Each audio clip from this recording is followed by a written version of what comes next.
Unfamiliar to most of the world, Meizu is prominent in its homeland of China, where local users have been welcoming the brand's MX, Pro, and M series of handsets.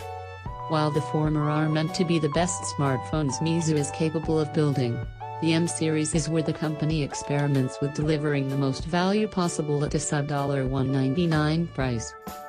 The M series' third-generation flagship device, the M3 Note, goes all out, promising high-end smartphone features like a metal body, a big display, above-average performance, a competent camera, and superb battery life. Meizu's undertaking surely has us intrigued with its too-good-to-be-true character, and by the end of this review, we'll know exactly how much the M3 Note fulfills the brand's ambitions. A functional smartphone, but hardly a low-cost miracle, the Meizu M3 Note does deliver a few pleasant surprises, but it doesn't evade all the flaws typical of phones in its price range.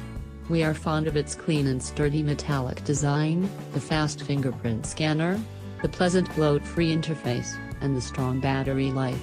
In particular, the same can't quite be said for its below-average gaming performance, inconsistent camera with shaky videos, and dated Android version. Moreover, the phone is incompatible with US LTE networks, which means American customers should probably cross it off their lists.